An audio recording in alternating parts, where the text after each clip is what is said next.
Hello, everyone. This is future Dakota coming at you from the disassembled Horror Nights Gauntlet set in my kitchen. I just wanted to stop in before the episode starts to thank everyone for their patience. We shot this episode probably 4 months ago. It's our first special episode, really, and it's about Diet HHN, it's about the Beetlejuice announcements, really timely shit. But I think there's a lot of fun to be had. I'm sure if you saw the runtime, it's long as and it really was just a massive it was just a labor. It wasn't a labor of love, it was a labor to get this thing together and out finally. It is feature length. You're probably going to need a popcorn break. You're probably going to need a bathroom break. But there's a lot of fun to be had. There's games, there's drink mixing. So I thank you for tuning in to the very first special episode of the Horror Nights Gauntlet.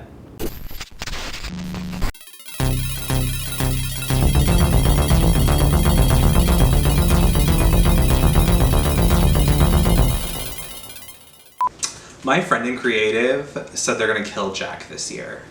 My friend in creative said they're putting up a giant tent over Islands of Adventure. A whole tent. And the whole event is a sequel to Carnival of Carnage. My friend in creative said they're bringing back The Walking Dead. It's 10 Walking Dead houses, 5 Walking Dead scare zones. They're also bringing back Academy of Villains. I know. My friend in creative said that Bill and Ted aren't coming back. My friend in creative also said that this is the year that Bill and Ted come back. My friend in creative wanted everyone to know that the Billie Eilish maze is not being replaced. It is going to be a vaccine distribution center. My friend in creative said I have a fat ass. My friend in creative said that Jeffrey Epstein didn't kill himself.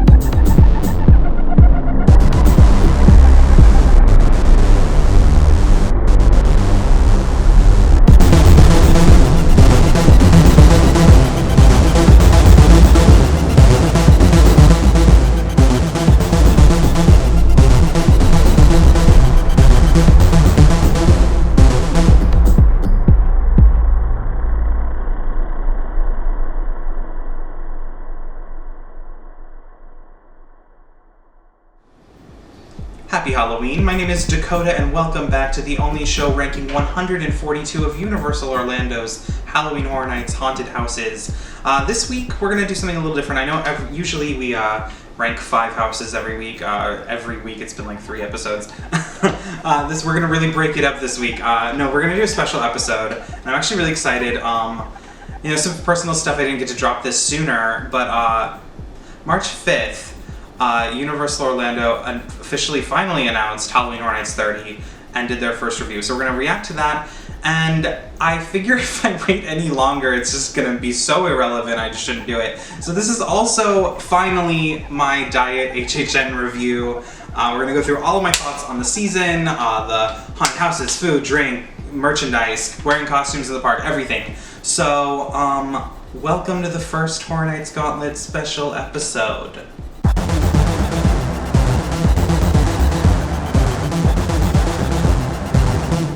So Halloween Horror Nights is coming back, which is really exciting, and we've been waiting this was the longest stretch without an announcement. I know, I'm a terrible person. So the event is September 3rd through Halloween 2021. It's 42 nights. Probably they'll add a night or two. That always ends up happening because of sellouts and things like that. The big deal, of course, is that Horror Nights is back. Everyone knew Horror Nights was coming back this year. Probably. But the big news was that Beetlejuice was officially announced. And of course, Beetlejuice was already seen by a few people, myself included, and we will talk about that later. I'm not going to review it here. I think this is the first time maybe in the fandom history where someone in the same episode is reacting to a Horror Nights announcement and then gonna review the same house on the same episode. I'm really timely and definitely manage my time well on this show.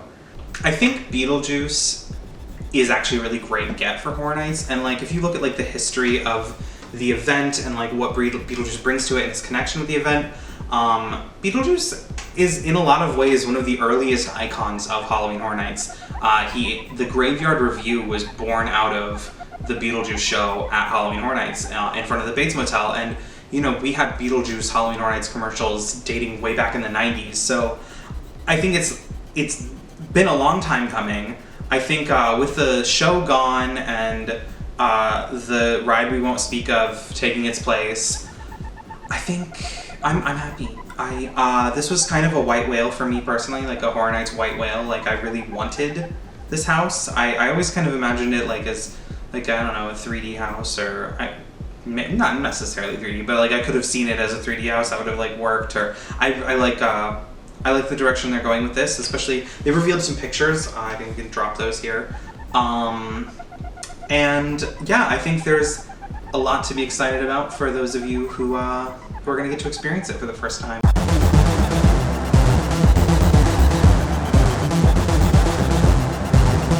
So, we all know the story at this point, but for posterity's sake, I'll fill you in, I guess, if you were not in Florida. But there was a virus, and there was a lot of uncertainty kind of all year about whether or not Halloween Horror Nights was going to happen at all. And like I said, this was the earliest announcement we've ever had with Beetlejuice.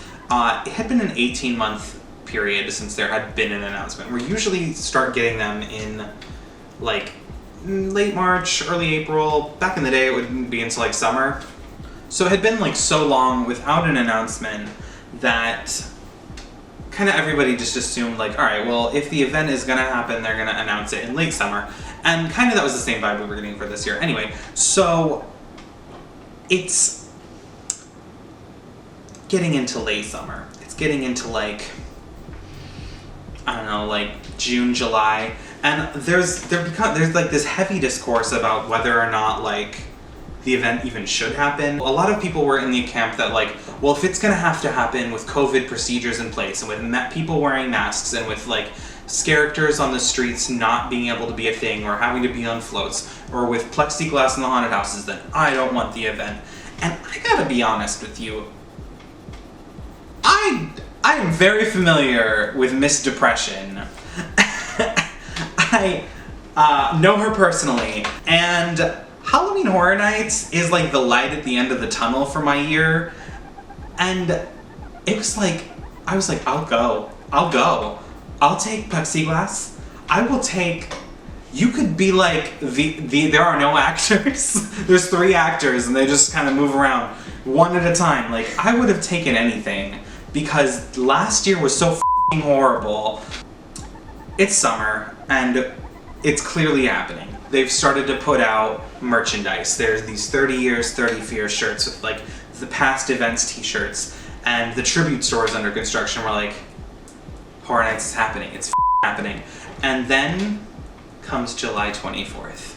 So July the 24th comes along and they announce the event isn't happening. And it was not just like horrible and bitter, like it wasn't bittersweet, it sucked. It really sucked. And I will be honest, like I teared up, and I know that is so first world, but like it really was just like the last little bit of like normal thing I was looking forward to for the year. And like I remember we had made plans to go up the weekend that the tribute store was supposed to open. It was like a Friday or a Saturday, and it ended up getting canceled. They delayed the opening because they canceled the event itself. And so we're at the park, we're looking at the facade for the tribute store, and we're getting kind of belligerently drunk, and we're just sort of like, is this just here to, it felt like a big middle finger, and I understand it was not Universal's fault. There were a lot of factors that went into this. There's, a big rumor, and I'm keen to believe elements of this, is that Netflix perhaps was not comfortable with being represented at an open theme park with their IP. It's not really a secret that if you're watching this show, I assume you know what Netflix property I'm talking about. And I've mentioned it in other episodes, but there's a Netflix property, and presumably they did not want it present at the event, but it had been built, the house was done, and I don't think, they didn't want to, supposedly, this is all conjecture, they didn't want to pull the house from the roster, they just didn't want to do the event at all that year. So you have that factor. You have the Billie Eilish factor. It. It's Haunting of Hill House, okay? And Billie Eilish. Everyone knows this. So Netflix didn't want their brand associated with an open theme park. Billie Eilish was already having cold feet, supposedly, going into the event because her image was already starting to change. She was supposed to have a James Bond movie coming out where she was doing the theme song, and she had already started promoting her new single, and she's supposed to have an album coming out soon, and supposedly the haunted house that they built for Billie Eilish, right, is like, anyway, it's been demolished. I'm a bad storyteller. So you have these TV shows and these pop stars who are being difficult. You have absolutely every angle of the Florida public and government making it impossible for anyone to do this. And then you have a health inspection that occurred the weekend before the 24th, where they were essentially told, we're not sure you can safely do this event. And the event got canceled. And I'm sure it is not just one of those things, but I'm sure it is many of those factors and then outside things that we just haven't heard about. But Horror Nights was canceled, and it sucked.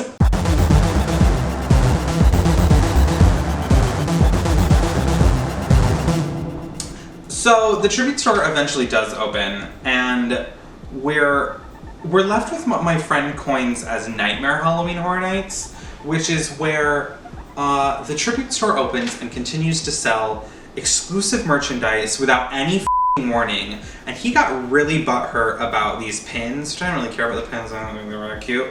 But the real fiasco was the Horror Nights vinyl, which somehow someone was able to snag for me, but they released 500 of these Midnight Syndicate vinyl records that sold out within like a couple of hours.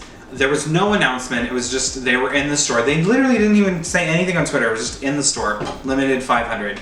And they're still going on eBay for like $400 or $500. These were like 50. They were like $50.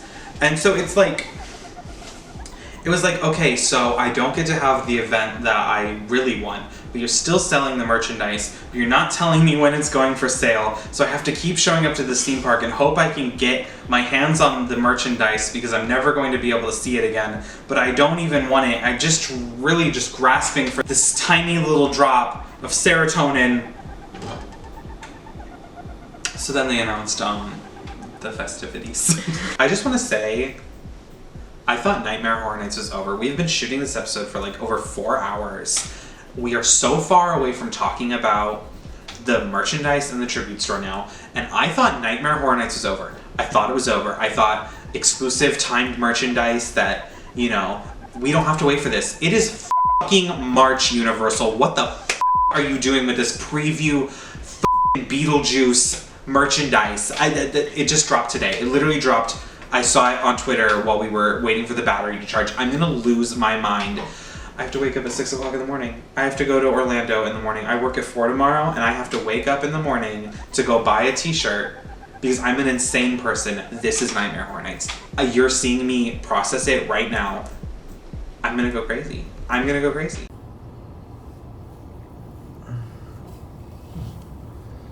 In case you thought I was kidding, it is 7 o'clock in the morning.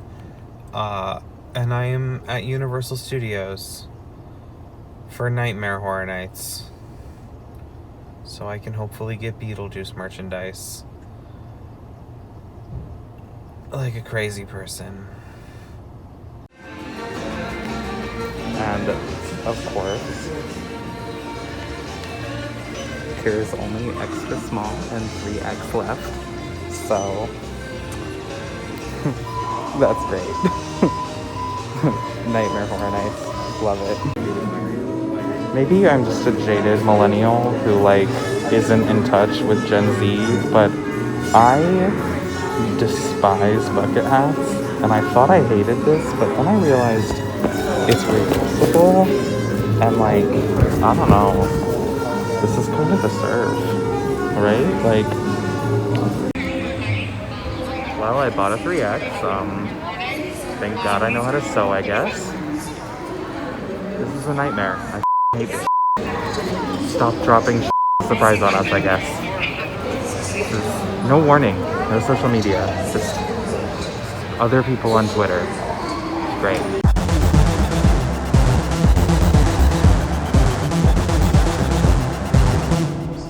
So they announced seasonal festivities, and what was the actual title of this? I have it in my notes. Hang on. Universal Orlando's Fall and Halloween Experience 2020, which was announced, let's see. So they announced the festivity thing, and there was a team member preview on September 18th, and then the 19th and 20th was a preview, like a test, basically, to see if you could have haunted houses during the day and have it be safe.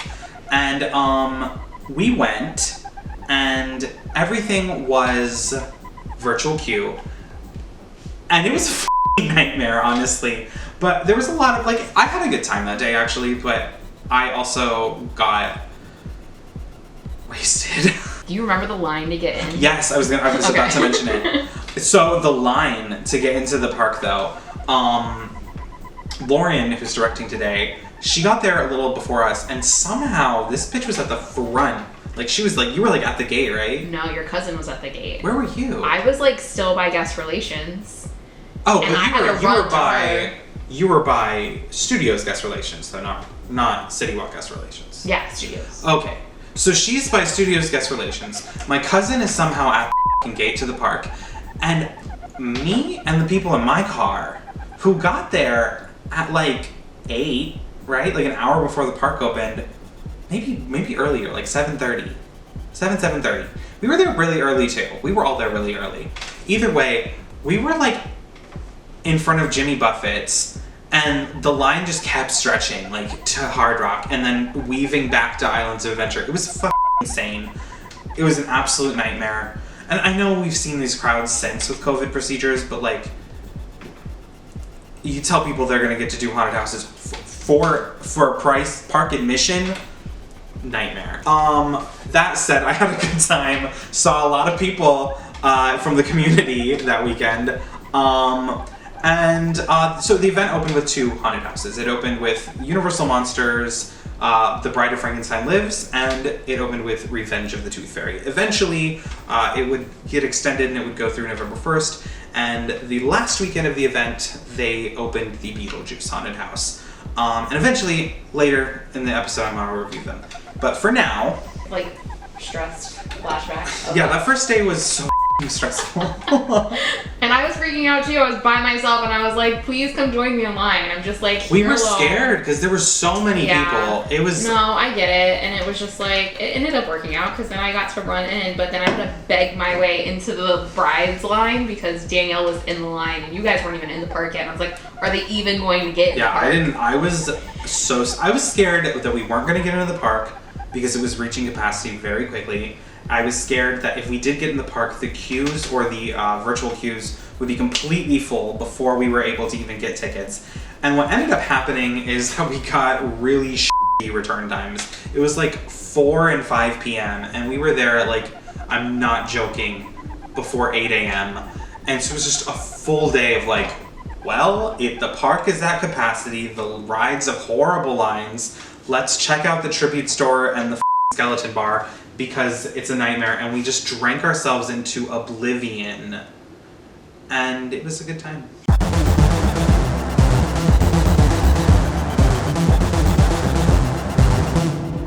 So the tribute store merchandise was sort of a nightmare to get your hands on, of like uncertainty and uncertain availability.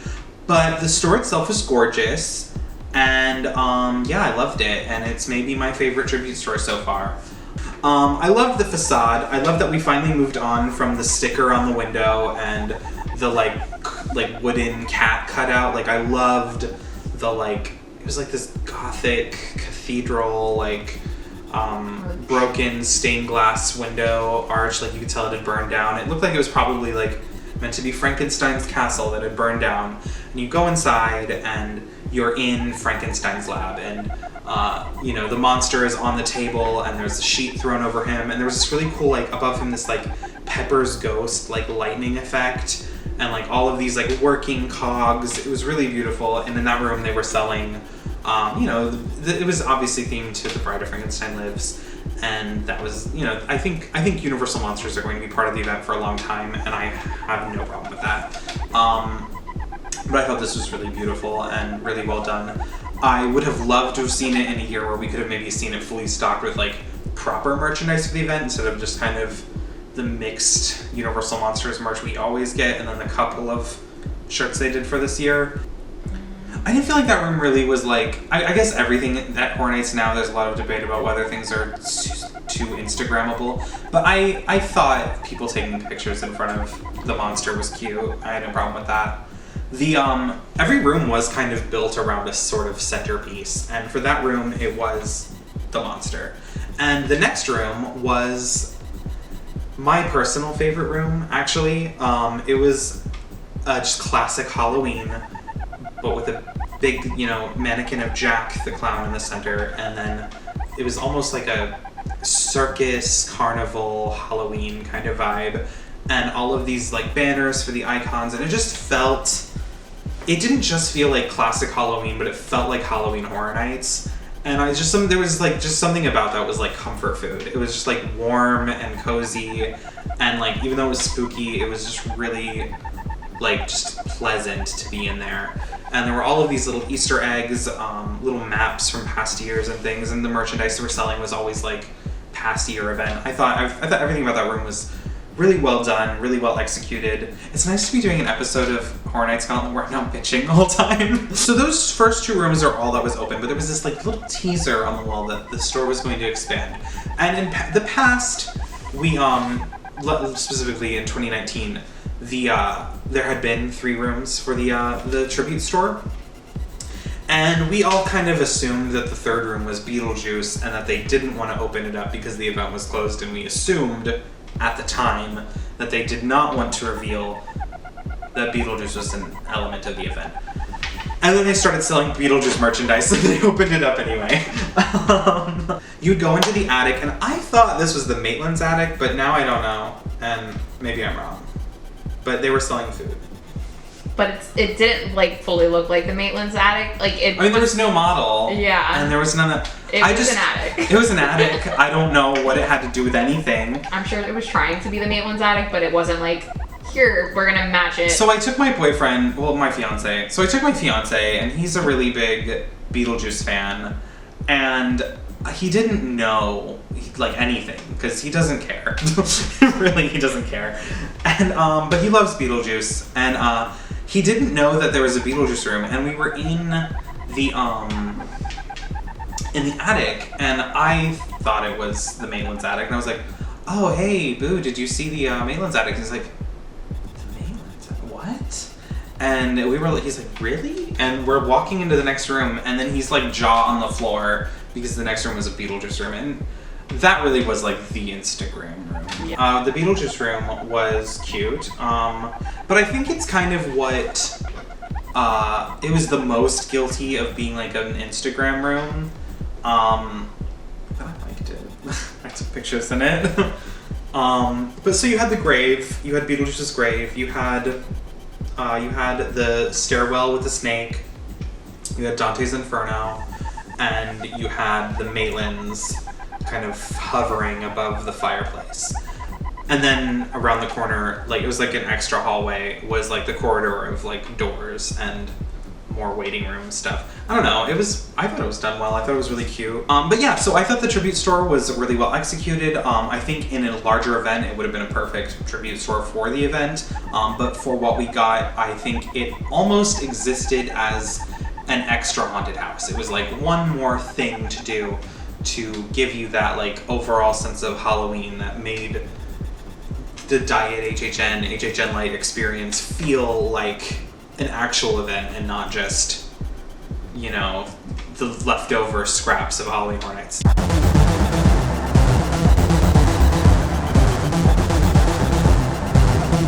So usually when you go to Horror Nights, food and drink are, I would say food is a lesser thing at older Horror Nights, and it has only just begun to become a bigger presence. But drink has always been very present at Halloween Horror Nights.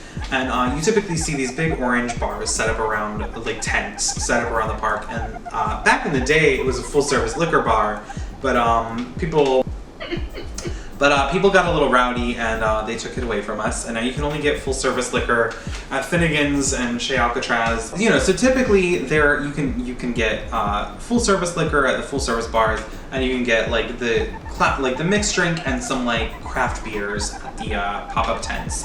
And in the past couple of years, with HHN 29 and I would say HHN 28 to an extent, they introduced a lot of like waffle themed treats at HHN 28 and these like various flavored like slushies and things that I thought were repulsive. With 29 we got the Starcourt food court mall, right? And that was it was like actually food, like Asian food, Mexican food. Like it was like they wanted it to feel like you had like mall food to eat. But I feel like that was the stepping stones into what we were doing this year, and I feel like this year is in a lot of ways kind of pushing where the event is going in the future. And so for Diet HHN Light, Daytime HHN, Hot as Balls, Halloween Horror Days, the food options were a little different.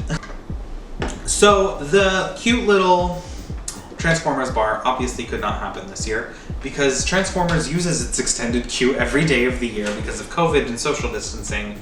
So this year they opened something called the Skeleton Bar. Cafe La Bamba was decked out with all these cute little skeletons, and I think he's called the Baron, the like voodoo witch doctor from the Mardi Gras tribute store at the 25th anniversary tribute store.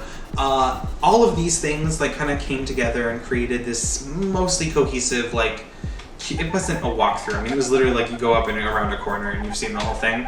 But it was cute, and I thought it added one other element of like much needed Halloween festive spirit to an otherwise very lacking year. The food options included stuff like twisted taters with like blood and guts all over them, and like some kind of different kinds of fair food. Didn't you get some kind of... I got the mac and cheese from La Bamba. Didn't you also get like a something with like, it was like a chicken and waffle, but it was like a... Oh shit, I did. What was that? It was like a funnel cake. Oh, it was a funnel cake and chicken, right? Yeah. Yeah, there was like a chicken and funnel cake thing. That was good. No, it wasn't. It wasn't good. It wasn't good. I don't like chicken. I just felt like I was gonna pass out when you did something. I was just gonna be polite. It wasn't good. It was gross. It was a very old funnel cake, and the chicken was very hard.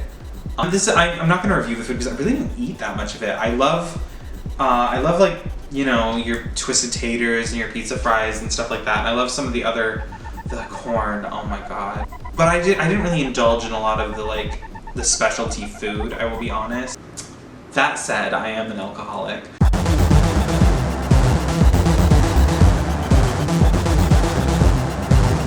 So in the spirit of the show, I thought it would be kind of fun to rank drinks since I'm not going to get to rank a lot of things this week. But I thought I would mix it up. Pun intended. No, it wasn't. And I'm going to do them backwards. So we're going to start with the best drink. And the truth is, they were all pretty gross. So my favorite drink, I guess, was the Mango Inferno. It was El Jimador Blanco tequila, mango and lime juice, yellow curry powder, agave nectar, salt, and it was topped with a jalapeno slice. It reminded me of some like mango and jalapeno margaritas I've had in the past. It wasn't great. It was good. It was definitely not for everyone.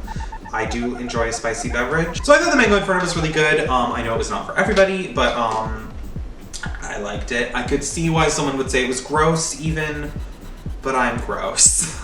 I guess my number 2 is probably the Vampire's Curse. Vampire's Curse was Captain Morgan Spice Rum, Fruit Punch, and Sour Mix. It was incredibly basic. It was very drinkable. It was brought in to rescue another drink that was so hated it got thrown out.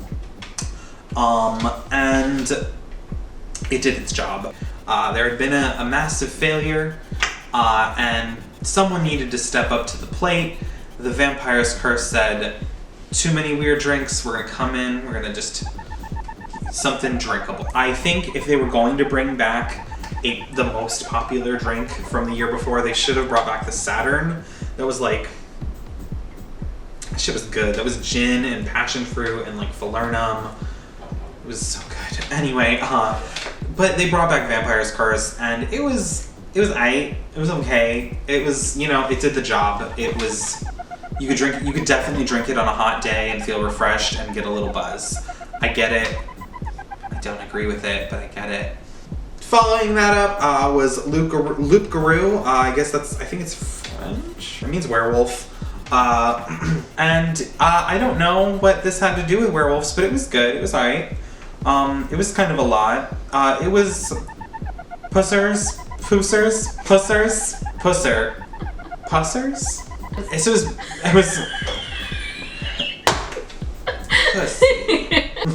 It was British Navy rum, Cruisin' Dark, pineapple juice, honey, chamomile tea, lemon juice, and pimento bitters. Everyone else seemed to really like it. I thought it was okay. I thought it was kind of weird. The tea, I thought added something really interesting to it. Otherwise, I don't know. It was okay. It was fine. And then you had the worst drink, and unquestionably so bad, and I wanted to talk about it last, really just to lead into the next segment, just to break the fourth wall for a second, was the Circus Peanut. So the Circus Peanut was only available for one weekend, the first weekend of this mini event. And it was so reviled, so hated, so absolutely disgusting that they had to get rid of it. And they had to replace it with a more popular drink from the previous year. And it was pretty gross. It was definitely my least favorite of the four. But I feel like it had a lot of potential.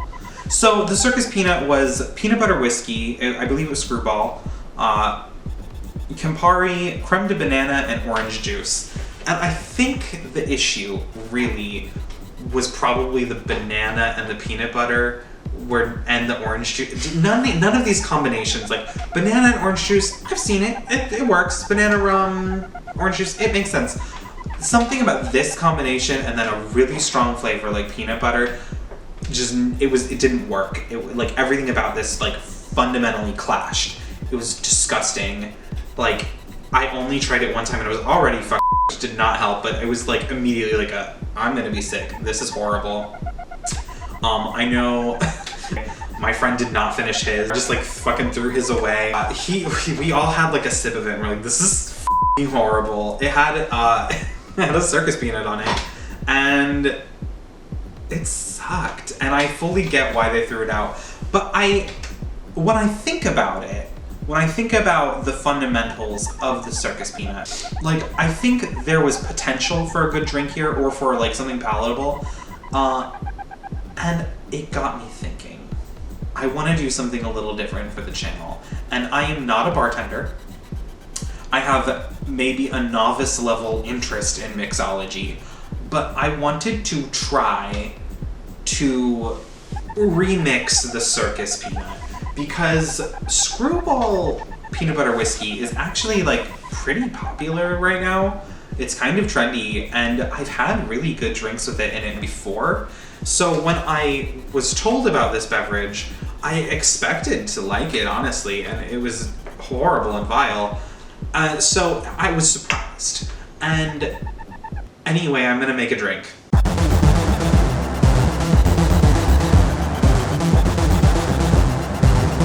So, like we were saying, I wanted to remix the Circus peanut drink, and I would consider myself a very novice mixologist. Not even, like, I'm mildly interested in it. But I was thinking about, like, well, the peanut flavor is very strong. Maybe you could water that down, and, like, I was thinking about ways that you could maybe improve the flavor. And so I wanted to make a drink and do something a little different on this baby show, so everything is new and different. I don't know what I'm saying. So I just wanted to, like, I don't know, I'm not a bar show, I'm not a bartender, but I want to just, like, give this a shot.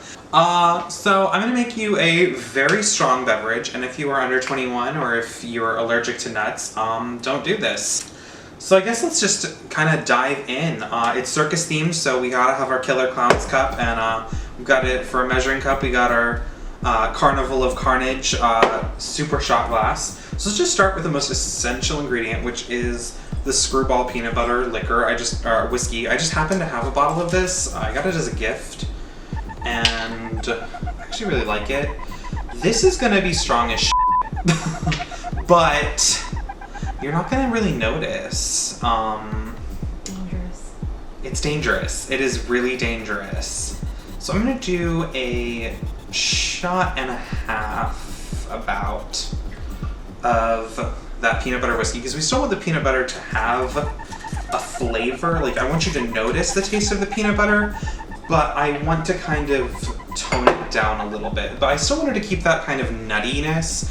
So I just wanted to go with, like, I was thinking maybe an orgeat or like a falernum, but I decided to just be bougie and do a Disaronno Amaretto. But I actually liked how they paired together. So we'll just kind of fill this shot up the rest of the way. I don't want to do more than that. I still want the peanut butter to come through. And then I was thinking, like, the most basic bitch alcohol, but like, it just to add just a little something extra. Fireball actually mixed really well with it and gave it a little bit of that, like, spicy, just a little zest. And I'm gonna do a full shot of Fireball. Just go wild. And then last but not least, I'm going to do a blackcurrant liqueur. This is a Creme de Cassis. And it gives it a little bit of a fruitiness. And when everything is kind of said and done, it'll make sense. But I'm just going to do, I think, a half a shot of that, just to give it a little flavor, but nothing wild, because there's going to be a lot of other fruit flavors. From there, I'm just going to dump that in. And that is a lot of alcohol. From there, I wanted to do, we're gonna do a Welch's grape juice and an Ocean Spray cranberry juice. And I realized I could have just bought Cran-Grape, but I figured we were doing, like, name brands for everything else, so I wanted name brand grape juice and name brand. I'm bougie, I don't know. I don't know what to tell you. So I'm really just kind of gonna go about halfway the difference and then cut the rest with cranberry. And that's, like, it for the cocktail.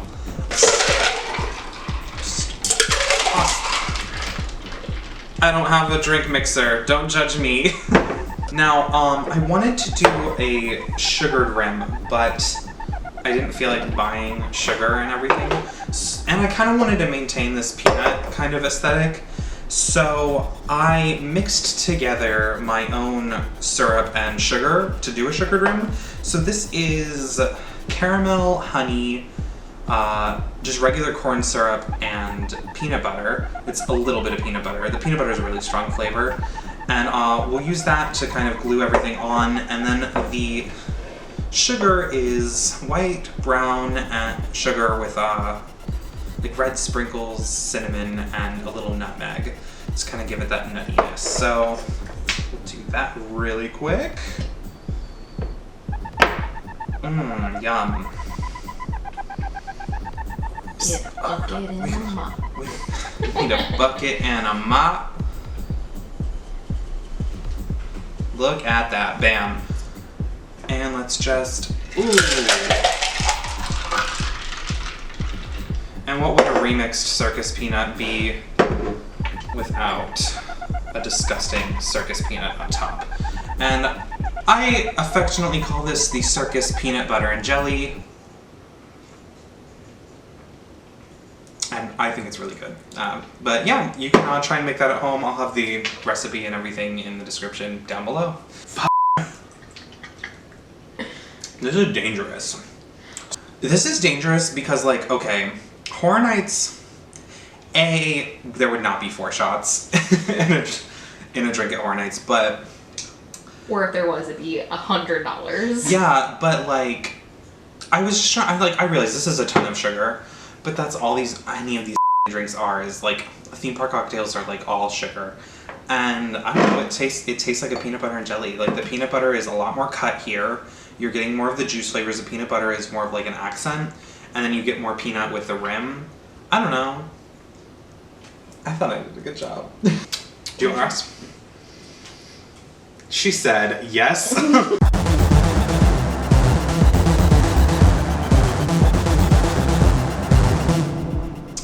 I always argue that scare zones are deceptively important. And while the haunted houses are the star of the show when it comes to Horror Nights, or any Halloween event, not just Horror Nights, any of them, scare zones are really where a guest spends 90% of their evening, maybe more. If you're not in line for a house, you're only in the house for maybe 5 minutes, and then you're out on the street again. And they really define a lot of what an individual's memory of a year is. They're the atmosphere, they're sort of the cohesive theme of the event. Walking through 28, I think, is a really great example of, like, cohesive, like, that pumpkin aesthetic, that 80s aesthetic. And, we didn't have that this year, but I do think they did what they could to an extent. The issue with the scare zones, potentially with scare zones for a proper event, is that you have scare actors running up and getting in your face a lot. And in a haunted house, we've seen that it's possible to make it work without having to have, like, direct face-to-face interactions with people. But a scare zone really is a lot about, like, not just people who sneak up and jump out at you and scare you, but also a lot of it is face characters, actors who are able to interact with you one-on-one and actually have a conversation with you in character. A lot of times they are not only providing a distraction for someone to come up and scare you, but they're also, like, doing the like, heavy lifting of the world building. You think of, like, Vamp 55 or, like, Vanity Ball. Those characters really help set the tone for kind of what that world is. And you can't really have that under COVID restrictions. You can't have people in face masks coming up and, like, I mean, you can, but it seemed risky at the time. So I understand why that wasn't a factor of the daytime Horror Nights experience. But I like most of what we were given. So there was an argument that, they could still put out the scare zones. Maybe we could have the decorations for the scare zones out and just actors up on floats, which is essentially what they have done this year for Mardi Gras. Yeah, no, and that's the other thing, is you can't have a scare zone during the day with families walking around. Like, the haunted houses were optional experiences. You may have seen kids in those lines, but they got in the line. They knew at least within some amorphous context what they were getting into, sort of. Or their parents wanted to traumatize them. Or their parents may have wanted to traumatize them. That wouldn't have been above my parents. I do kind of agree that we should have had some form of decor around the park. I think it would not have been difficult to set up more scarecrows and pumpkins. You could put the pumpkins in the trees in Central Park this year or something, just during the day, to give it that little bit of just extra zhuzhing of the park, to just kind of, that is, I think of the pumpkins in the park especially because it's not an essential Horror Nights thing. It's not there every year, but I do think it immediately speaks to, like, it's Halloween. And it's something that does not need to be nighttime to be experienced and to get that sort of vibe.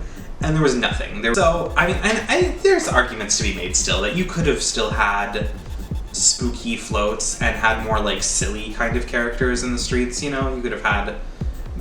There could have been Halloween. Honestly, you know what I like, the creepy trick-or-treaters they've done many times in the past. Yeah. You can take those same costumes, like direct the performers to behave more playfully. Think like the skeleton pirates for Mardi Gras. Like you really just have to direct the tone. Also have it in like an area of the park where it's not vital that you walk through, so it is still like an optional experience. Exactly. Like, I mean, Pumpkins in Central Park, you walk through that, you don't have to have any performers there, just decor. But then you could maybe put in Sting Alley in New York. You could have maybe something. It's not necessary. I think, you know, they made it work with what they had. At the end of the day, I really just wanted more decor in the park. And we didn't get any. Instead, you were allowed to wear costumes during the day, and you had Scarecrow stock. I feel like the thing about Horror Nights is everyone usually dresses a little sluttier. Like, that's like the vibe, like everyone I know. And like a little, you know, the event is raunchy. It is, and maybe not an adult event, but it is, there's a lot of adults there. And you know, I did like this sort of very funny juxtaposition of the daytime families at Universal Studios. Like, you would see like mom and pop and like the kids, or maybe a family reunion where everyone's in the matching t-shirts, like Disney 2020, and like and then you would see the Horror Nights crowd out in the daytime and like goth whores. Very funny, especially because like it may not have been regular Horror Nights, but we were still getting drunk like it was. And I have never been so drunk at 10 o'clock in the morning as I have during this. And then you mix in people in Halloween costumes, and so you'll see like drunk Beetlejuice stumbling by, and I'm like, these are the characters this year. It's belligerent Lydia over there slurring and asking for another margarita.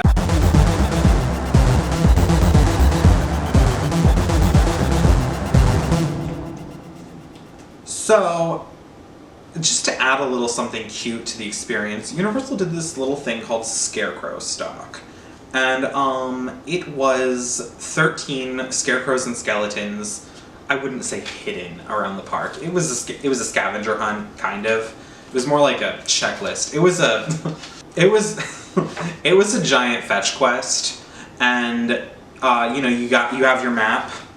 And you can tell I went probably 9 or 10 times, and not a goddamn time did I finish this stupid map. But you would go to each location, and they would stamp your little map, and you know, there would be a scarecrow there, and you could take a picture, whatever the you want to do. And then you would go, and there were like 2 little spots where they would give you candy for completing your map. And I thought it was cute, and it clearly was successful because they've now brought it back as a Christmas tree hunt and as a like the Mardi Gras thing. I don't know what you call it. It's skeletons. There's skeletons all over the park for Mardi Gras. I don't know, but now you have to pay for it. Yeah, you have to pay for it now because it was that popular. So I love this. I want to see it come back. I thought it was really cute. I thought the skeletons were cute. I thought the scarecrows were cute. It was a nice way to incorporate what I wanted to incorporate Halloween park-wide in places where you don't typically see it. So just having, there's a little Halloween decor in every store is just something kind of nice to see. So I thought it would be fun to, in the style of the RuPaul's Drag Race fashion photo review, to toot and boot the 13 scarecrows of Scarecrow stock. I haven't looked at them since I was in the park. I've remained away from it. I vaguely remember some of these, but I thought it would be fun to, rather than rank them, because that's fucking insane, they're scarecrows, we'll be tooting and booting the looks of 13 scarecrows. Okay, so this is the Universal Studios store, the main gift shop. Oh, it's a 2. It's maybe a shoe. I love that one. So he was really big, a giant jack-o'-lantern, very cute, love that. Actually kind of creepy, like really liked that one. This is Silver Screen Collectibles. That's the Betty Boop and Hello Kitty store. It should be a Boop, but it's a 2. I want to party with her. She looks like a good time. She said, hey! She's had a few drinks. She was partying with Lydia. She did throw her hands up. No, I love her. I want her to wrap that snake tail around me. Alright, okay, so the next one is Five and Dime. That's the Jason Bourne and Monster Store. Oh, I was like okay. That's a boo. I don't like it. Let me see it. It's okay. I think the Frankenstein forehead is alright, but then like the painting on the jack-o'-lantern, I don't know, it's okay. I guess I get it. They sell monster merch in there. It's a boo for me. Okay, coming up is SpongeBob Store Pants. It's a boo. We got a pirate. I like okay. I like that it's underwater. I like that he's floating. Let me see his face. I like his hair. It's kind of stupid. It's floating. It's a soft tube. It's a soft tube. Oh man. Alright, so the next one is the MIB store. It's maybe a shoe. It is so good. They took the pumpkin, and it's a spaceman helmet, and it's an alien, and it's everything. It's giving me M. Night Shyamalan realness. She's serving signs. She's serving Children from the Corn. She's serving Pumpkinhead. Everything about this alien and the corn. I love it. Okay, the next one is Custom Gear. This is the Fast and the Furious gift shop. Zoom in on that, I can't see it. You know what? I wanted to shit on it because it's Fast and the Furious, but it's kind of too. I like the like creepy like oil blood coming out of the pumpkins. I like his like studded mohawk thing. It's cool. It's like a soft tube, but it's a tube. Okay, next is San Francisco Candy Factory.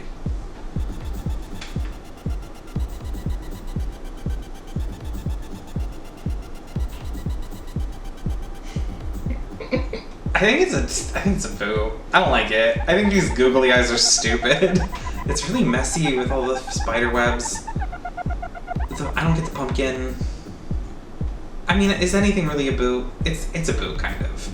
It's a soft boo. It's almost a two. I don't know. That's what it's called? I don't know. That's what it says. So the next one is Rosie's Irish Shop.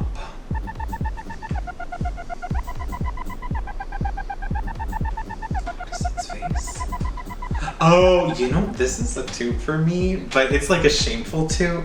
It's like a guilty pleasure toot. I feel like it's dumb looking, but I really like it. I love it. The fucking leprechaun? Yeah, the leprechaun with the like tooth fairies. Yes! Zoom in on them for me. The tooth fairies. Holy shit. Their face of teeth is terrifying. I love this. I love it. No, I really love this one. I want the tooth fairies from Tooth Fairy to look like this.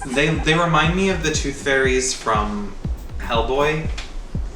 That's what they look like. I really like it. I think it's goofy and it's stupid and it probably should be a boo, but it's a toot in my eyes. And next is Sahara Traders. I like it. It's a toot. That blue pumpkin is very like, I don't know. It's cool. They've got like two heads, but like three jaws. So it's like the eyes are almost the two heads. I think they're like actually kind of scary. I don't know. think maybe, is it supposed to be like the beetle? They might be. I'm not gonna say that I'm an authority on that. I think it's cool. I like it. Okay, so we've got Shrek's Ye Old Souvenir Shop with 2 P's and an E. It's a 2. It's very classic Scarecrow pumpkin, very scary stories to tell in the dark. Very classic Horror Nights. I like it. Okay, and Film Vault.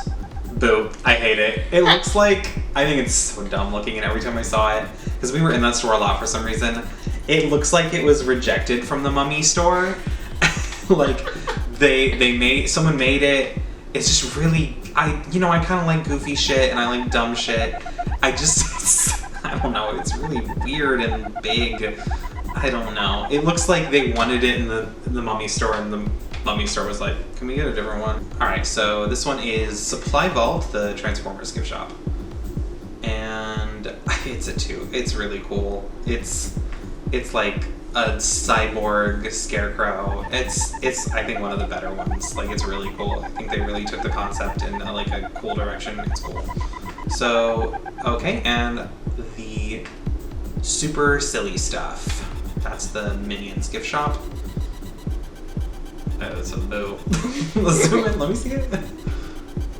I like the idea of like a circus. I like that ringleader jacket.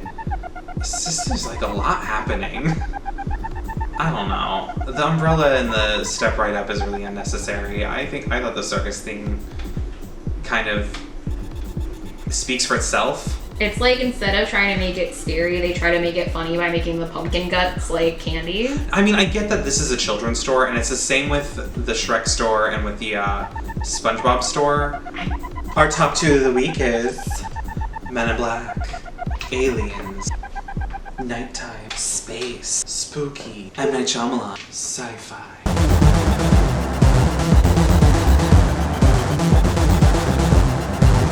Houses. What you actually care about. We're finally going to talk about the houses. I am going to talk about all 3 of them, but I realize that with COVID, there are a lot of things that, a lot of people rather, who did not get to experience these houses at all. So for each house, I will start talking about it in a non-spoiler way, and when it is time to talk spoilers, I'll give you a time to skip ahead to the next house. So these are, I'm going to rank these gauntlet style, traditional episode style, starting with the weakest. There's only 3 houses, leading to what I felt was the best. And we're going to kind of see how they stack up against each other. I will not be incorporating these into the larger 142 houses yet. The larger, eventually, after the event is complete and we have gotten to see these in the full context of a real Halloween Horror Nights, I will be updating the list, and it will become 152 houses, or however many. And in that case, we will see where they end up ranking, and I may have to even adjust where previous houses have ranked. But for now, you know, I still consider these previews. These were not the houses as they're meant to be seen. So this is just kind of where they stand now, and they, honestly, they could move around, they could change. You know, these houses, they did have plexiglass in place. They did have facial coverings for all of the actors. They were disguised, but you know, there were actors with facial coverings in every house. There were shortened scenes that clearly would have involved 2 actors but only had 1. There were clearly places where, you know, the houses were being pulsed, you were being held in places. So there was a lot of procedures in place that may or may not affect my opinion. I guess I'll decide in the moment. But again, those may not be in place next time, so I guess we'll just kind of see how that plays out. So let's get into the rankings, starting with the bottom house. I'm not going to call it the worst house. None of these are bad houses, actually. But let's get started.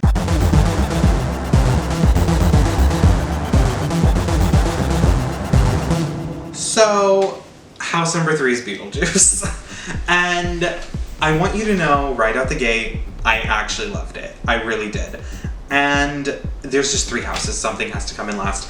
I feel like this is a combination of, I only got to see it 3 times. Oh, I'm sorry. I got to see the other houses like 20 times each. So I had I grew more attached to the other houses. But I did really enjoy this experience, and this is the first time on the show I get to talk about a house I actually liked. I'm so excited. About 3 houses I actually really liked, and that's fun. So house number 3 is Beetlejuice. It was located in the Parade Warehouse, and it is still there, waiting for us again. And I read you an official description earlier. I don't think we need to do that again. I'm not doing that again. Okay. Yeah, why? So, I guess we should address the elephant in the room, and that is that this house was only open for 1 weekend. And even among the few people who got to see it that weekend, even fewer people actually got to see it who were in the park that day. I was very fortunate, you know, I'd been going to the event constantly, and there were a lot of just Beetlejuice fans who showed up that day, who maybe hadn't even been to any of the Daytime Horror Nights offerings. So I was very familiar, my whole group was very familiar with how to use the the reservation system and the what is it called? How to use the virtual queue. And some of you may be saying like, oh well, that's kind of that you did the house 3 times and other people didn't get to do it at all. The reality is you weren't going to do the house either way. We got there at 7 o'clock in the morning. We literally sat around at the Piccadilly Circus fountain in the London waterfront, just waiting for the time to drop, just refreshing our phones the whole time, waiting for the reservations to drop. Each one of us put in that we had a group of 3, and none of us got anything earlier than 3 p.m. So we literally were just twiddling our thumbs. I was hungover as fuck. It was November 1st. I got very drunk on Halloween, and it was an interesting day. But a lot of people didn't get in at all, and I heard stories. I don't know if this is true. People were selling their QR code for their return time. I heard some people bought them for like over $150 to get to do this house. Yeah, you didn't know about that, huh? I didn't go because I knew better. Because someone was hungover. It wasn't even that I was hungover. It's just that like, after that first weekend, I was like, I'm not messing with that again. Yeah, that's fair. That was horrible. Yeah, no, it was horrible. There was nothing they could do. The supply was so minimal and the demand was massive. It is absolutely, there's a reason it was the first house they announced for Halloween Horror Nights 30. Beetlejuice is a huge IP. The musicals only made it bigger. It's more relevant than it has been in literally since it was in theaters. It's huge, and it makes sense why they're selling merchandise for it in f***ing March. Why it had a whole room in the tribute store, and I guarantee you the other IPs wouldn't have been in that room either way. Like, it was always going to be Beetlejuice in that room. And that's just the fact that Beetlejuice is a huge IP. And the whole day, we kind of, it was like sad joking, but there was just like, the scariest thing really was like the hordes of just sad goth people like sitting around the Barney fountain, just like refreshing their phones, waiting. Like an imaginary queue had formed of people hopeful to get into this haunted house that did not get in because there was no extra tickets to give. And I felt bad, yes, doing it 3 times. There were other people I know that did it like 16 times though. Like, the reality is the system is going to be exploited no matter what. You either know how to do it or you don't. If Universal isn't going to do the Disney style like ticketing system where it's tied to your account and it's tied to your park ticket, there's no way to stop people from exploiting the system. Cuss me out in the comments. So while it was the bottom of the 3 houses, for me, I do imagine that in a full year where I really get to see it and I get to see the cast get used to their roles and kind of come up with new ideas, this could move up very high. I really enjoyed the experience. I think this is not really a scary house. This is a funny house. This is more of like a fun showstopper kind of like, it's very Beetlejuice last year or Killer Clowns from Outer Space. Like, it is not really, it's not a scary house, it's a showy house. I do want to give props to the cast, especially the cast who were not Beetlejuice actors, for having virtually no time to prepare. I know they did get alerted that they were going to be in the house, and I know that some of them were given about a week of preparation, but I mean, that's nothing. And especially a lot of these actors were coming off of their Tooth Fairy and Bride shifts and coming to work in Beetlejuice. Anyway, shout out to the Beetlejuice cast for pulling it together with such short notice and for such a brief amount of time. I mean, you guys did great, especially a shout out to the, this is not a spoiler, to the daytime in-park Beetlejuice actors who were working in the haunted house as well. The charm you guys bring during a regular day elevated this to a whole other level.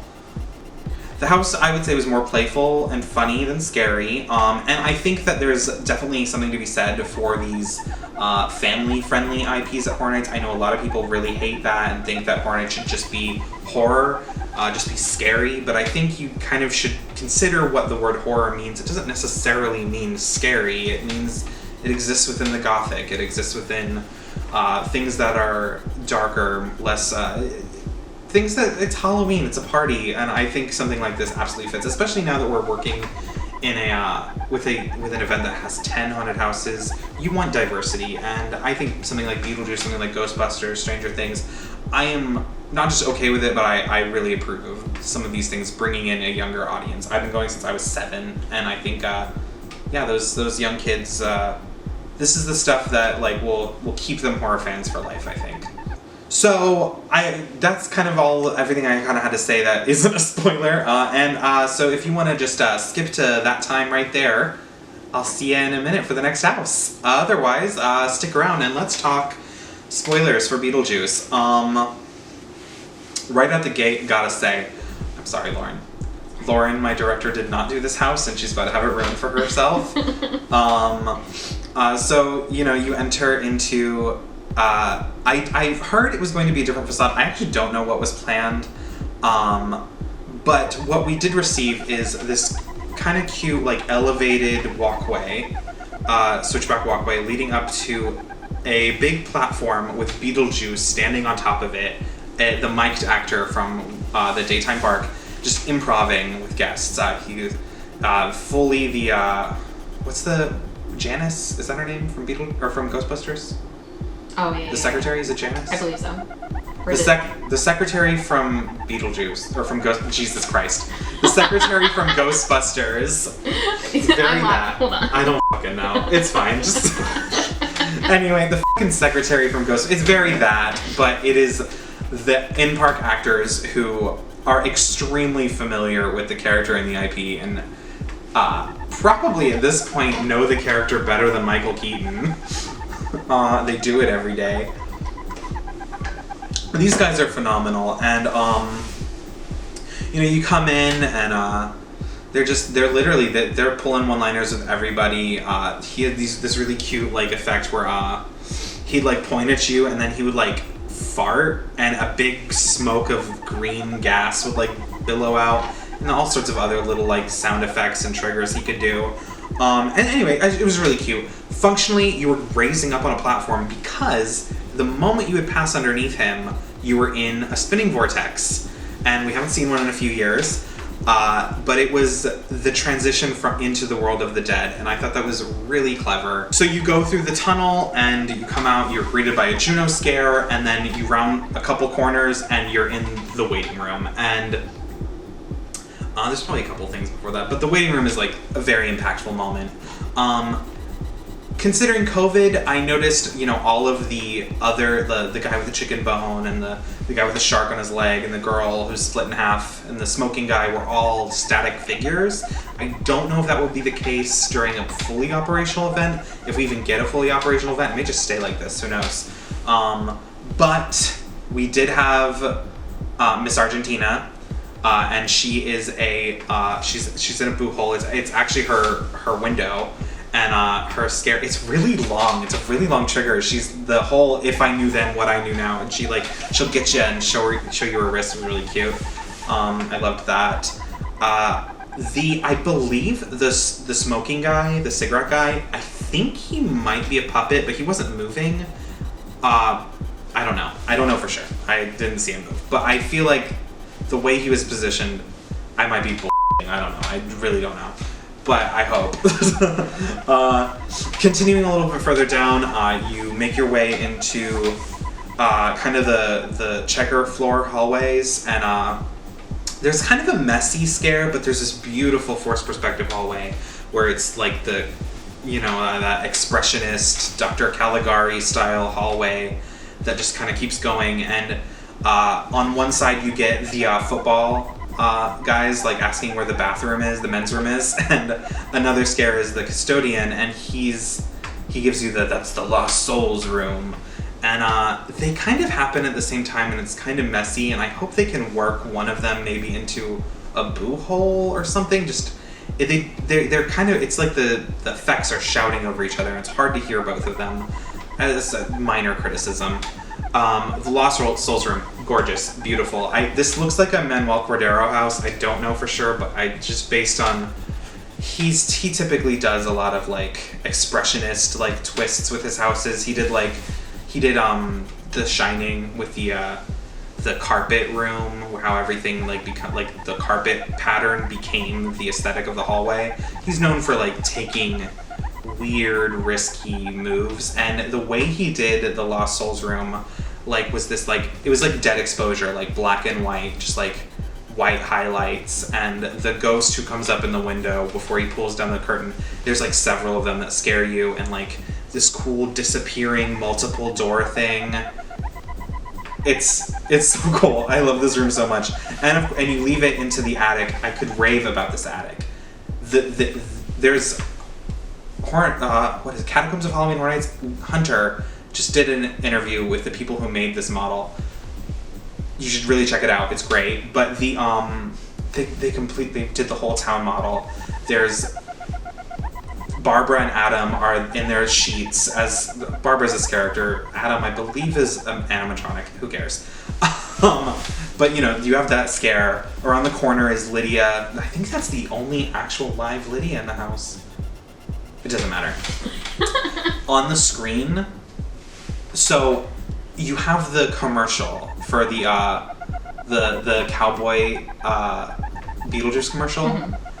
And I'm like, okay, whatever, it's just a scene from the movie. And the second time I did it, I noticed it's not the scene from the movie. They completely reshot the commercial with a new actor. And there's just something about that, like the level of like attention to detail, like maybe they probably couldn't use Michael Keaton's likeness, but I don't care because I love that they just remade this scene. And it just plays on a loop with this other actor's voice. And I don't know, I just think there's something really special about that. And the fact that you get to look at the model and you round the corner and the next room you're in the model is just like, I don't know, it's just pacing beauty. It's really lovely. And you get Beetlejuice's grave, you get several scares. I love this house. I really did. It does start to go downhill.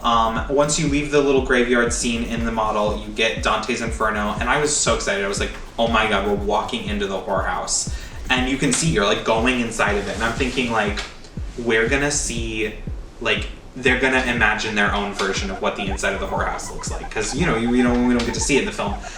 And it is just a hallway that immediately turns into the Maitland's house, so it's kind of disappointing. I will say the latter half of this house kind of falls apart a little bit for me, and that could be because of COVID problems. We get the Deo scene, but there are no actors in the room. I believe that's because of COVID. I guarantee there would be a Delia, or probably the whole dinner party, maybe mannequins and a real actor or something. I love the way they've staged it, though. The dinner table, rather than just having you walk around a table, the whole room is upside down, and so the table and the chairs and everything are above you, and the shrimp hands come out through the ceiling, through the table, which I think is really clever. You do see the snake Beetlejuice kind of wrapped around the staircase at the other end of the room, and when you round the corner, he's a giant head, sort of like the Poltergeist clowns, the big head. I liked that a lot.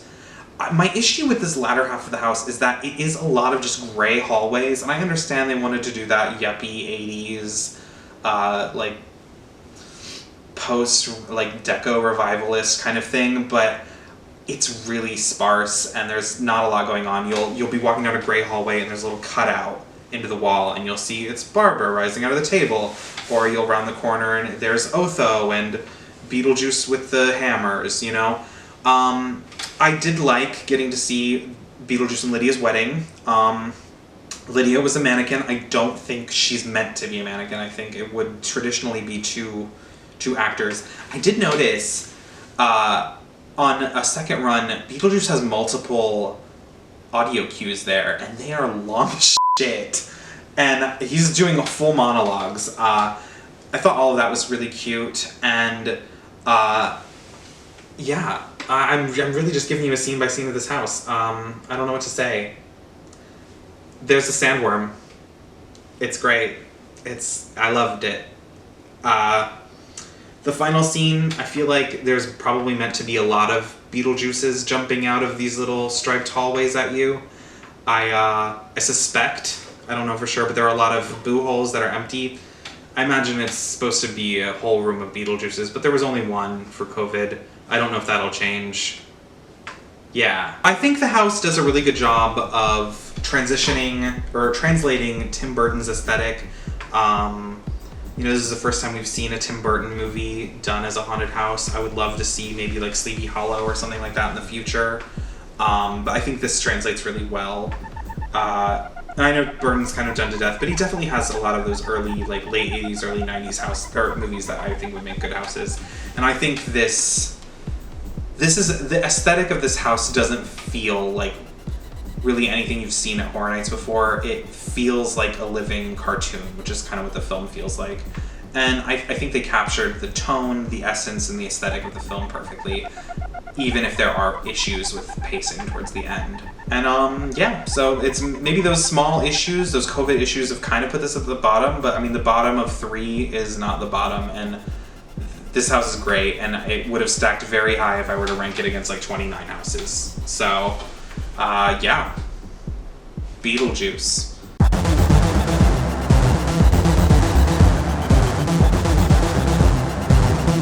You guys are going to be mad at me because I know this is basically everyone else's favorite house, but I put it at number 2, and I'm sorry, but number 2 is The Bride of Frankenstein Lives. And I will explain why the other house is number 1, but I loved this house, obviously. And we'll see how things play out. So The Bride of Frankenstein Lives, it was located in Soundstage 23, which is like the first time they've done a house there in a hot minute. And the official description says, it's long, oh my god. We be long dead, the last words of Frankenstein's monster on that fateful night when his bride rejected him. But his end was her beginning. Now the bride is stepping out of the shadows to bring him back, and there's nothing she won't do as she sharpens her brilliance by experimenting on unsuspecting victims. The mate will have her monster, and the monster his mate. What I loved about this house, and I want you to know, by the end of, assuming this and Tooth Fairy come back for HHN 30, which I think they will, this very well could be my favorite house. It's where I've landed by the end of this event. This is essentially like a sequel to The Bride of Frankenstein, and it is so good. The concept is so silly and stupid.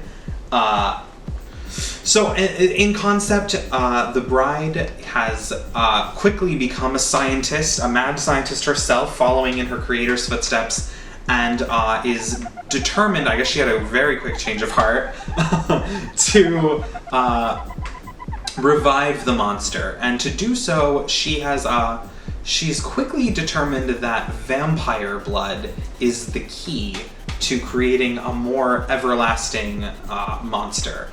And what I love is that she has, the house revolves around her kidnapping, I guess this isn't a spoiler, the Brides of Dracula. And I won't get into the nitty gritty of it for this non-spoiler bit. But I do genuinely think that this concept is so stupid, but genius. And the way this story is executed, there's narration, and you literally just follow the narrative. It feels like walking theater. It feels like Sleep No More, or I think, and that's something about these 3 houses, honestly, all 3 of them, the story is so clear. There is no ambiguity. You're not left wondering what you just saw. You're completely involved in the experience, and you understand what the characters' motivations are, what is going on. It's so well executed from a storytelling perspective and from like a theatrical perspective. And I think it is really a just beautiful haunted house, and I completely understand people who are saying already that this is their favorite house of all time. I think it's spectacular. I don't know how it shapes up for me against like 2019's Universal Monsters, but it is very high. It's good. It's really good. I think this house, without spoiling anything, is a great example of like a showstopper house. All of the scenes are really grand, large sets, everything is big, everything feels grand, opulent.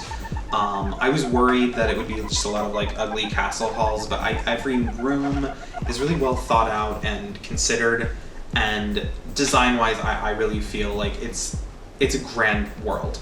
And to compare that with the next house on the list, it's a very claustrophobic experience.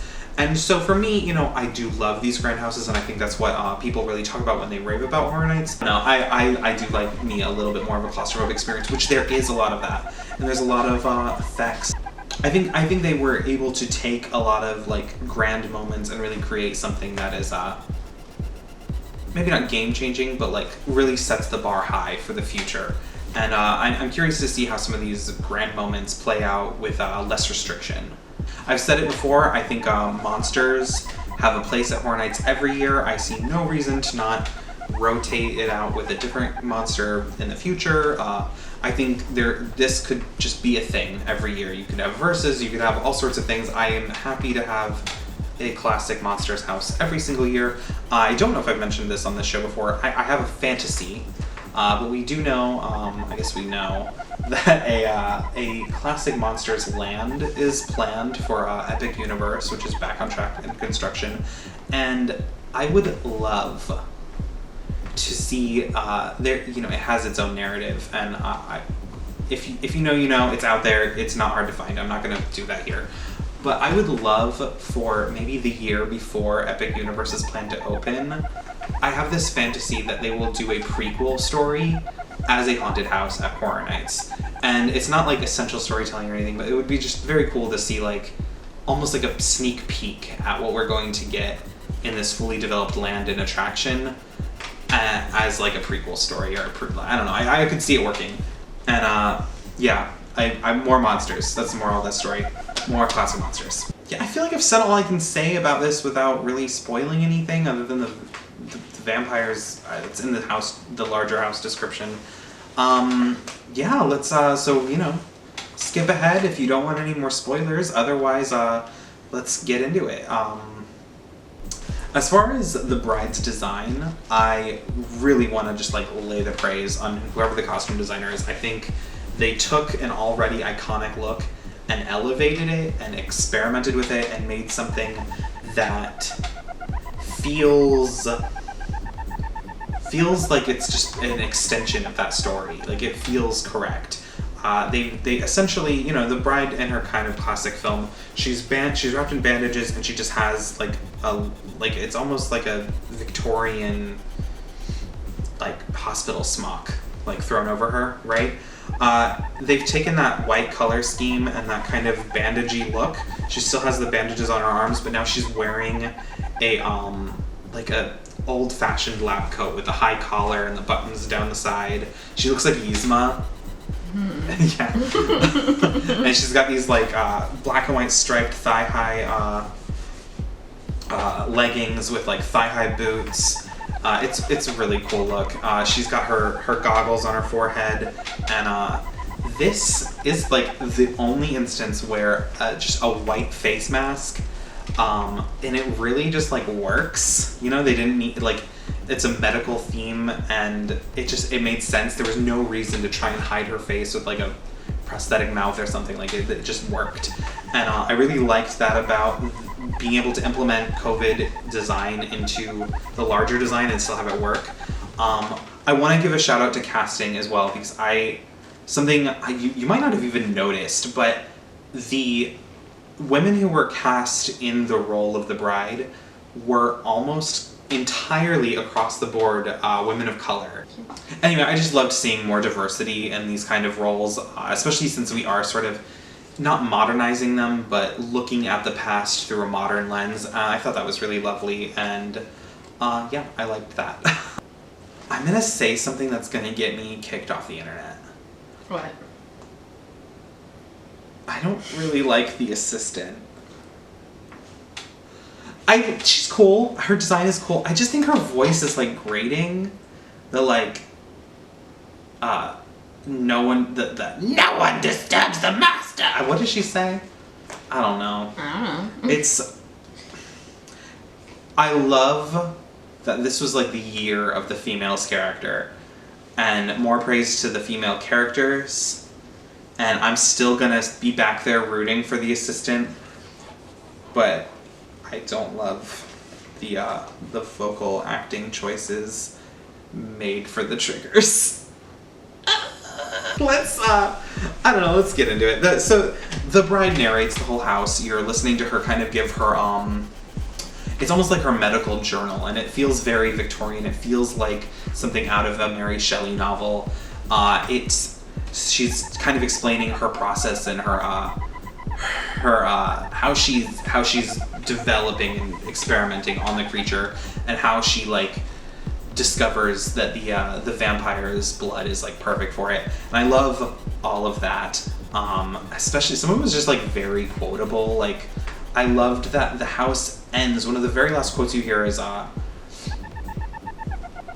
the bride shouting, "You belong alive." And it's like this lovely little callback to the film, but it's also just like such a wholesome, like, I don't know, it just like felt nice to hear every day, like, especially like just hearing it during the pandemic. And like, I don't know, this is like really sappy. I don't know. I just like, I would like get emotional a little bit, like walking past that scene. I don't know. I thought that was kind of cool. That said, this house had a lot of like genuinely like scary moments. The entire like vampire dungeon is really aggressive, and like every vampire scene honestly was just like intense. And I really loved the way the vampires COVID masks were implemented. They were like a latex lower face mask that was like a terrifying like vampire mouth. Thought that was cool. I mean, I think in the future we may see them like maskless, like just women with fangs in their mouths. But if that stayed in place, it almost gave. It felt like part of the aesthetic design of the house, and I did not mind that at all. There is at least a walkthrough of this house at this point. I think just about half of it, but there's that beautiful opening where you're just like passing the holes in the walls, seeing the scene from the original film with the castle exploding, and then you round the corner and it's the demolished castle and the bride lifting that burning log off of the monster. Stunning.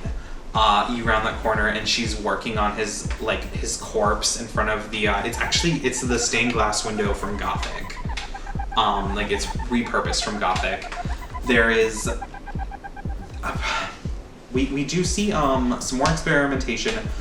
It's not long after that we get to the vampire prisoners, like right around the corner. And we have our assistant kind of like holding them at bay, and she has that where she just kicks that fucking door open. It's so cool. I know I shed on the assistant, but like she's cool. It just I don't like her voice. I'm sorry. Like, and it's always scary as shit. And you have like the most bored character behind her. The vampire is just like, I'm bored. I'm just distracting you. Assistant's gonna get you. Love that fucking scare.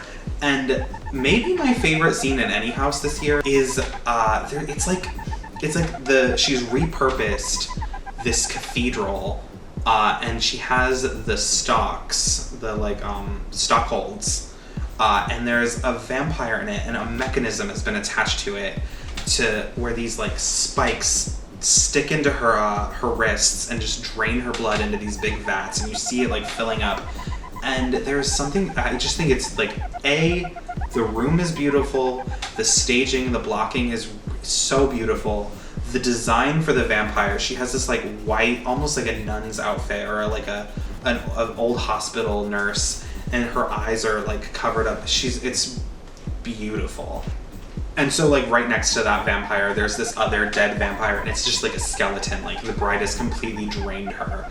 And it just like sets the stakes of like youth. Like this is still a very dangerous character, even though she's motivated by love and she's motivated by like this need to like bring life. She's still this vicious, malicious person who is willing to torture, maim, and murder villagers, monsters, vampires, all these other like individuals to get what she wants. And I think that's what makes her a compelling character. And it's surprising to have a haunted house character actually compelling as a character.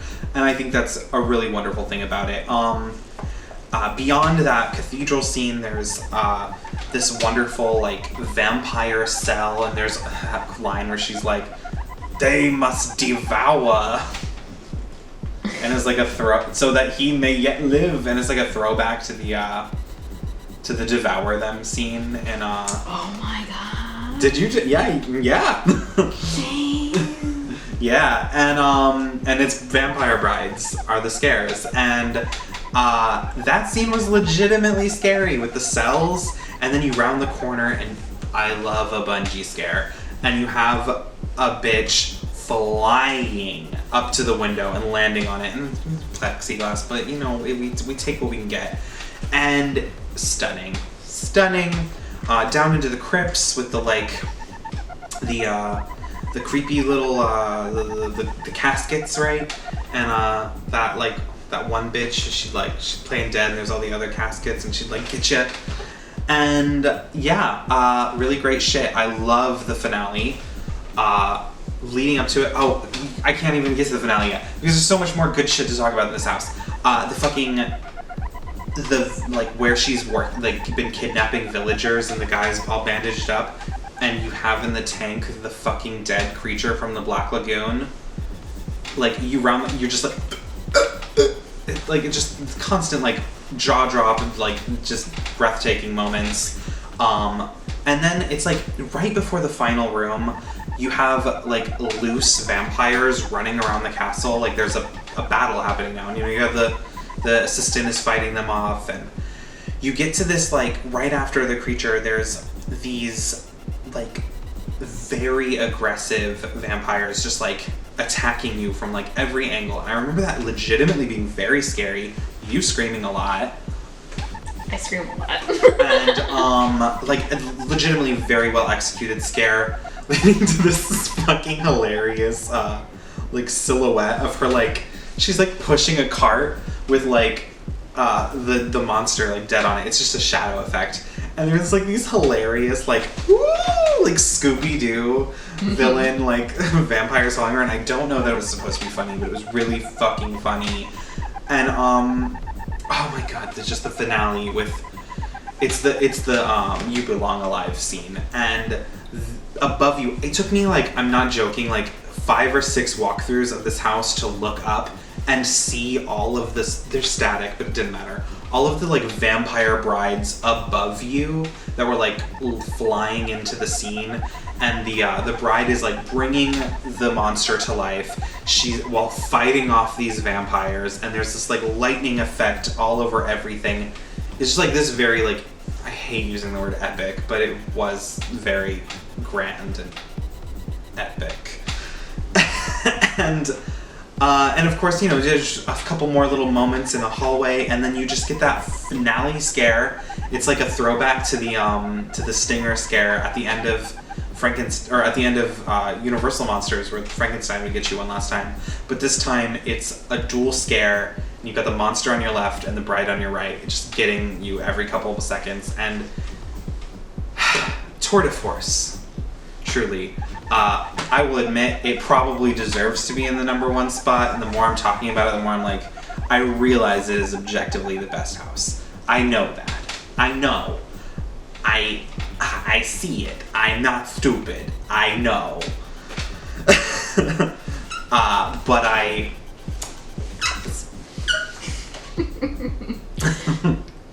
But but there's still a #1 house.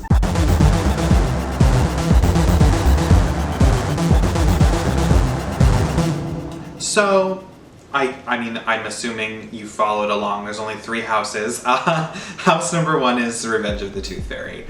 For me, oh my god, it's my list. I don't know. I like it a lot. Let me read the description.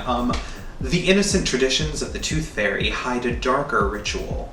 All children must give up their baby teeth to the goblin-esque tooth fairies or pay a gruesome price. Step into an old manor that has been overrun by yellow-clawed fiends who extract teeth by force.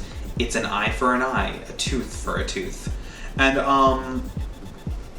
the general narrative of the house is that there is this is not a spoiler, you can find this on the general description of the house, but there is this age-old accord between the Tooth Fairy goblins and humanity that we have to pay them our teeth, or they'll wreak havoc upon your home and transform you, the person who did not want to give up a tooth, into a Tooth Fairy. And this very simple premise is the entire experience of this house. And what I love about it is that, once again, it is a brilliantly executed story, top to bottom. There's no need to know anything about the experience prior to walking in. You do not have to have even heard a goddamn thing about it. You just walk in and you understand everything there is to know about this experience from the get-go, from the first scene through the end of the house. It is a complete story, just like Bride of Frankenstein lives, and I love that about it. What takes it a step above Bride for me really comes down to the cast, and the cast is a thing that can make or break some houses. There have been houses like Havoc, Dogs of War in the past, which would have been really generic, just industrial whatever houses, that the commitment and the dedication, I just talked about the sequel to this house last week, but the original house, people love it because of the energy of the cast and because of the commitment of everyone shaving their heads. And there was something about that with this cast where everyone, the energy, it was just so high. All of the fairies, of course, are played by usually just very small girls, adult women with short stature. But the energy was insane. Everyone was always just ready to just fucking claw your face off. There was always just this palpable childish frenzy moving throughout this house that I thought was spectacular, paired with this childish bedtime story aesthetic and this sense of claustrophobic danger that it felt like an old haunted house, an old Horror Nights house. It felt like Scream House. It felt like Gothic, or not Gothic. It felt like Dead End, or just some of the houses that we haven't really seen in a while. We don't get Victorian often anymore, and just everything about this setting and the aesthetic just worked for me. One of the coolest facades in the history of the event. I love the facade for this house. Yeah, I love the facade for the house. I think it is so creative and executed so well that you immediately understand what it is, what it's doing. Everything about this works for me. And I'm not going to rave on and continue because there is a lot of content that I guess you could spoil. So I will just say that this house ended up at my number one spot, and depending on who is cast next year, it could be the bottom. It could completely change.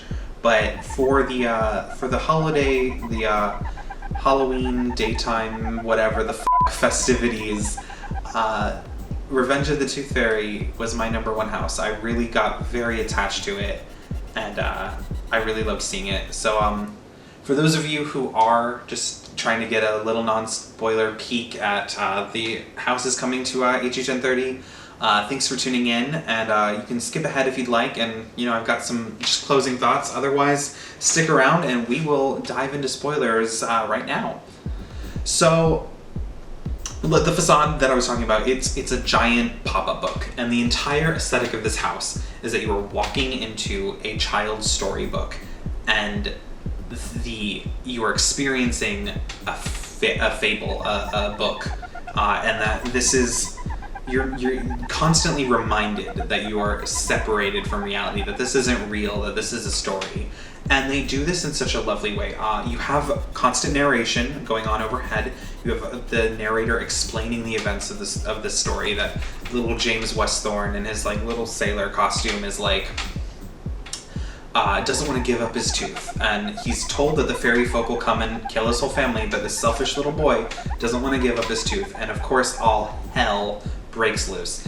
And you see little, just before you've even rounded the corner to see the facade, there's pages of the storybook. You see the facade, not the facade, but the cover of the book is at the end of the hallway, and you round the corner, and the facade is a pop-up book.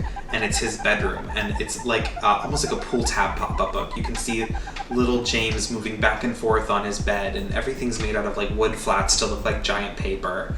And as you continue through the house, there's text on the wall to remind you that you're being told a story, and that the text of the book, almost like the Winnie the Pooh movie, like how the text from the book that is within is part of the story. That is very much the same case for this haunted house. And I just thought that like took it from this like what could have been a very just simple, violent, gory, like gothic house into, it just elevated it in a way that like was sophisticated but like kind of cheeky, and I thought it was excellent. That paired with, I really liked the Tooth Fairy designs. They're kind of silly looking. They're very like, almost like gremlins. They're little, I would say more like goblins. They really felt like the sort of like mythological concept of a fairy, not so much like a fae, right? They felt more, they were obviously not cute little Tinkerbell pixies. They were, you know, human size, small human size. They felt like goblins, and I really liked that idea that they were a subspecies of devolved children. And to then have this manic, just insane energy, paired with like really disgusting gore, honestly. Like just moments where like you can hear the drill of a dentist drill, and it's going, and you see the drill, and it looks like, you know, it's probably a scene that has been cut for COVID that we may get in the future. You can see a drill, and you see like people with their jaws ripped off, or people being strung up from the ceiling by their like ripped out teeth, and it's just horrible. And you get like this sensation that these fairies will literally just rip your teeth out and like eat them and shit. And I love everything about that. There's this plaque, this like gross black goop that's growing along the house, almost like a fungus or like a mold infestation, and it's meant to be like tooth decay. And I think like it's just like, it just felt like literature. It felt like intelligent filmmaking, intelligent like storytelling, and so did Bride. I want to clarify, so did Bride. Just something about this struck a very personal chord for me in terms of like the kind of storytelling I like. And I fucking stand this house. I don't know, for me, like James Westthorne is like now icon level original character for me. Love this little kid. He works as this like narrative device. You have him introduced as a drawing, then you see him as a cutout figure. The next time you're introduced to him is as a mannequin, and then you start to see him devolve from a book character into a human, into a half human, half goblin, and then finally as a fairy at the end of the house. And I just think it's like this incredible character progression to see that sort of transformation within the space of a haunted house, and to like ask your audience to like follow that, and then to be able to understand that and cohesively tell that story. I just thought it was spectacular.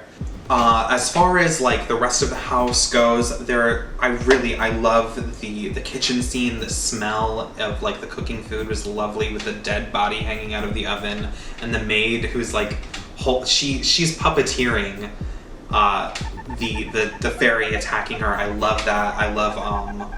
I loved the sheets room. It's like a laundry room, and all of the sheets are hanging, and I know there were like plastic tarps in front of it, but even with the plastic tarps, there's like this sense of like ever-present danger. I love when Horror Nights does like sheets. There's something, you feel very vulnerable because you know something's on the other side and that it can get you very easily. And I love the execution of that scene. The Fairy Jubilee, the like cellar under the house, and I have a little insider information, but like the archways were designed to look like teeth.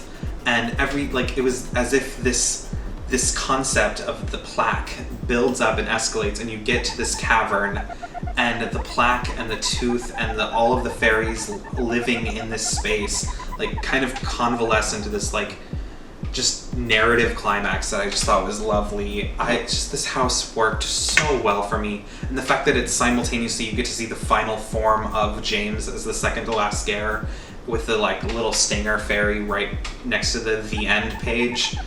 This house, man, I loved it. I loved it so much that I dressed up as James Westthorne, and Lauren, who's directing today, dressed up as the bride, and we went to the parks. And the cast was just like freaking out when they would see us. Like, it was constantly like fairies, like, and like brides, like, like the whole day. It was spectacular. We did the houses over and over again, 'cause by the end of the event you just could. And then Lauren made me this absolutely adorable little Revenge of the Tooth Fairy storybook, and she, rather than just like taking the actual art from the files, she illustrated it herself, and this is the cutest thing someone has ever made for me, and I literally, I could cry. It's so cute. And then there's the little, where is it? Her little love note. Ah, Lauren! So sweet! Anyway, I loved this house. It's gonna have a special place in my heart, probably forever. I just think they really took storytelling in the space of a haunted house to the next level, and it's my number one. I loved it.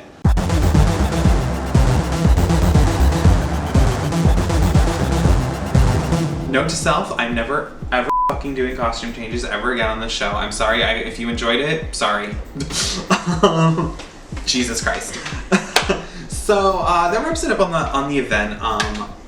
As a whole, I think there's a lot of features of this diet HHN Light Halloween Horror Days experience that could be implemented in the future. I think absolutely the food game must change. I think you've given us a taste of like the gods with this Mardi Gras experience and with this daytime HHN thing. We need actual dining. The skeleton bar, if it can't happen in Cafe La Bamba because of RIP tours, then sorry, maybe RIP tours should exclusively operate out of somewhere else.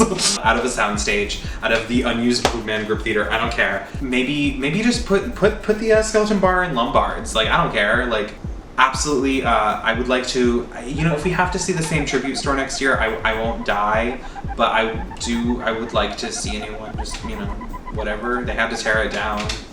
Overall, I would love to see the Scarecrow stock return, but I would hope it would be with new Scarecrows. I know they were selling some of the Scarecrows at the place where they sell the props. No. I'm hoping for Scare Zones coming up this year, and I look forward to seeing how they execute that. As far as the houses go, I want to see all three of these come back. We already know Beetlejuice is back. It's 99% confirmed that, where everyone's pretty sure, right, that Brides and Tooth Fairy are coming back. I hope we get to see them evolve in some way. It would be very cool to see, largely the same house, but maybe with new elements that weren't even planned. Maybe it's new ideas that get encoded. I wouldn't be mad about any of those things. Overall, nothing we've said is super important. The only agreed upon thing is that we want our f***ing Blinky Cups back. Otherwise, that was that was the event, and I really look forward to what it's gonna bring us for the future. Even if it's not my ideas, I would love to just see some of these tools and these new ideas implemented in the future. Yeah, but let's get on to some housekeeping, just a couple things before we wrap it up.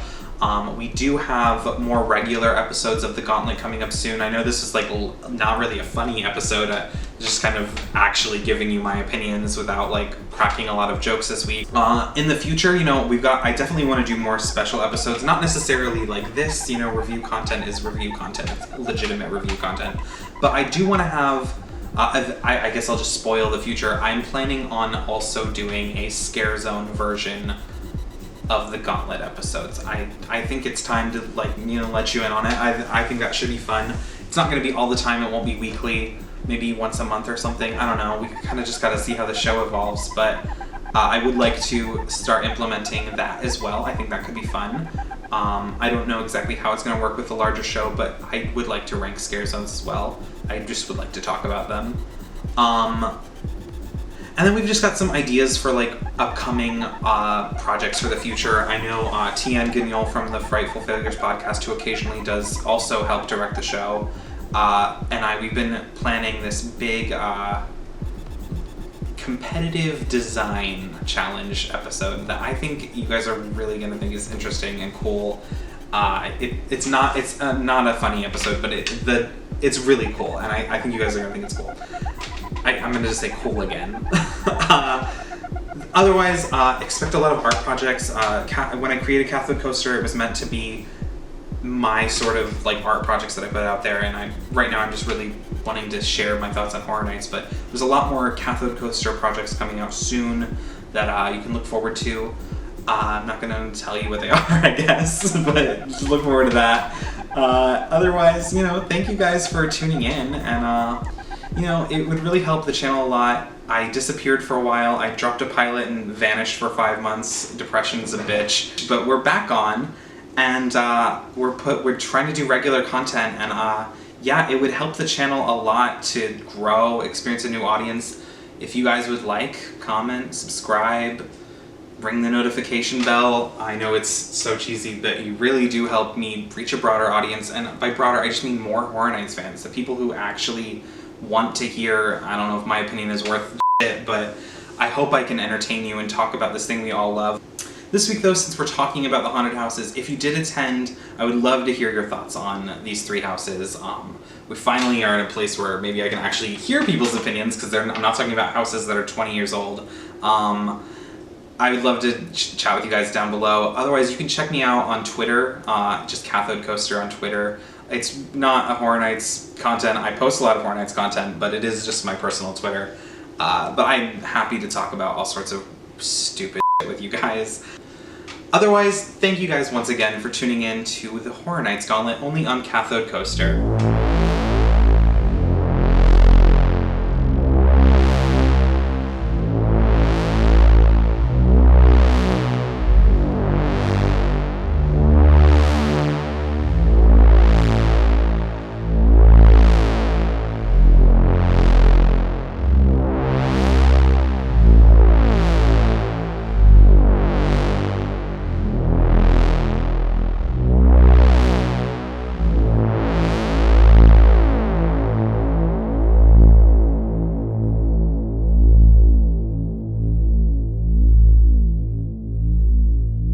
This is not a funny episode.